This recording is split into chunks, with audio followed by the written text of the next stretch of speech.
Buenas compañeros, nos encontramos con César Zúñiga, analista político, quien nos va a comentar sobre una situación muy política en el país. ¿Cómo está, don César? Un placer saludarles y muchas gracias por la invitación. Bueno, don César, yo quiero que me hable qué fueron las virtudes que tuvo el PAC antes de comenzar el gobierno, qué fue lo bueno que hicieron. Me parece que lo bueno está vinculado con el concepto mismo del cambio. Al presentarse como un gobierno de cambio, al presentarse como una nueva opción, de alguna manera refrescó la vida política y obviamente refrescó también el funcionamiento de las políticas públicas y del gobierno, porque creó una expectativa interesante para la gente. De tal suerte que su misma capacidad de llegar al poder representa por mucho su principal aporte para el refrescamiento de la vida política del país.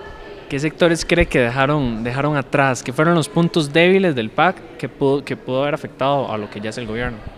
Bueno, a mí me parece que más allá de los puntos débiles que el PAC pudo haber dejado de lado, creo yo que el nuevo gobierno tiene una situación compleja. Tiene una situación compleja en la medida en que, por un lado, los problemas son muy acuciantes.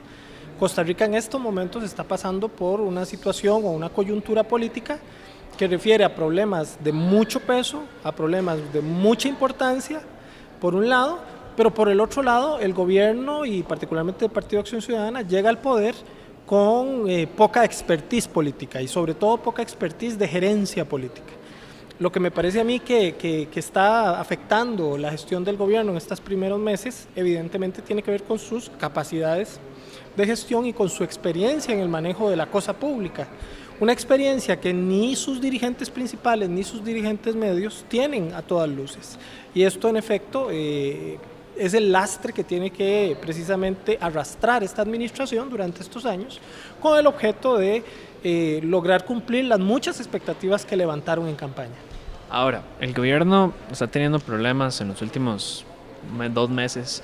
Han logrado también ciertos vínculos con algunos grupos. ¿Qué le falta? ¿Qué falta en estos momentos? ¿Y qué bueno se ha visto? O sea, ¿qué hay que resaltar del poco tiempo que lleva el gobierno?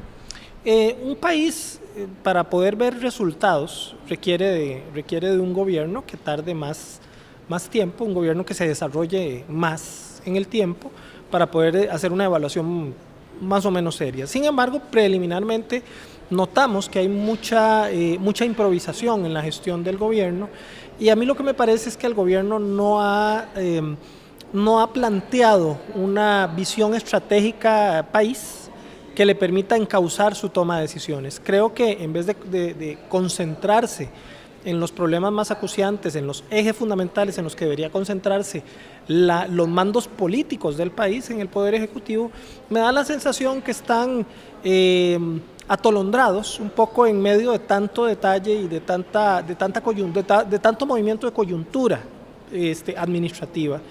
Creo yo que el gobierno tiene un problema serio de gerencia política y eso a todas luces es la gran limitación, pero también la gran amenaza que se cierne sobre una administración que, vuelvo a insistir, generó una masiva actitud y un interés de parte de los ciudadanos por ver cambios y que a la postre tiene que lidiar con esas expectativas que levantó. ¿Qué debería, a partir de ese punto, buscar Luis Guillermo? Si más acercamiento con sectores privados, con sectores públicos o inclusive de la Asamblea, ¿qué debería hacer Luis Guillermo? Yo creo que lo primero que debería hacer el señor presidente es un mea culpa. Cerrar puertas, cerrar ventanas y con su gente más cercana decir, bueno, ¿qué estamos haciendo mal o qué deberíamos hacer mejor?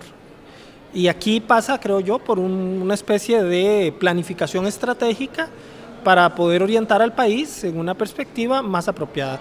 El presidente de la República no tiene que estar pensando en firmar salidas y entradas del país, ni tiene que estar pensando en autorizar compras de comida o de papel, ¿verdad? El presidente de la República debería estar pensando en los grandes ejes estratégicos del desarrollo nacional y me parece a mí que lo primero que hay que hacer es que todos asuman eso en lo que es la alta cúpula del gobierno. Una vez hecho eso, sí, se abren las puertas y se mejoran las relaciones con los sectores sociales. La gobernabilidad en Costa Rica es por antonomasia democrática. Esto significa que el gobierno de la República no puede desarrollar su política pública si no lo hace con el concurso de otras fuerzas políticas, de otros sectores sociales, de otros partidos políticos. Pero ¿cómo va usted a negociar, abrirle la puerta a las otras fuerzas políticas de la sociedad si usted no tiene un rumbo claro de para dónde quiere ir? Entonces creo yo que hay un primer ejercicio entonces interno de barbas en remojo y de clarificación de los ejes estratégicos de acción del país, y luego un proceso obviamente de apertura y de negociación con las fuerzas políticas para tratar de encauzar esta compleja maraña burocrática que es el Estado costarricense y el sector público en general, tratar de llevarla hacia los nortes que un gobierno con estrategia y con visión estratégica y gerenciando apropiadamente pues puede eventualmente hacer. Okay, perfecto, muchísimas gracias don César por el espacio. No, muchísimas gracias y me alegra mucho que el medio esté desarrollando este tipo de esfuerzos, porque de esta manera no solo se le informa a la población, sino que se le educa, ¿verdad? Y creo que los periodistas deben informar, pero también deben formar a la gente. Muchísimas gracias y volvemos con ustedes, compañeros.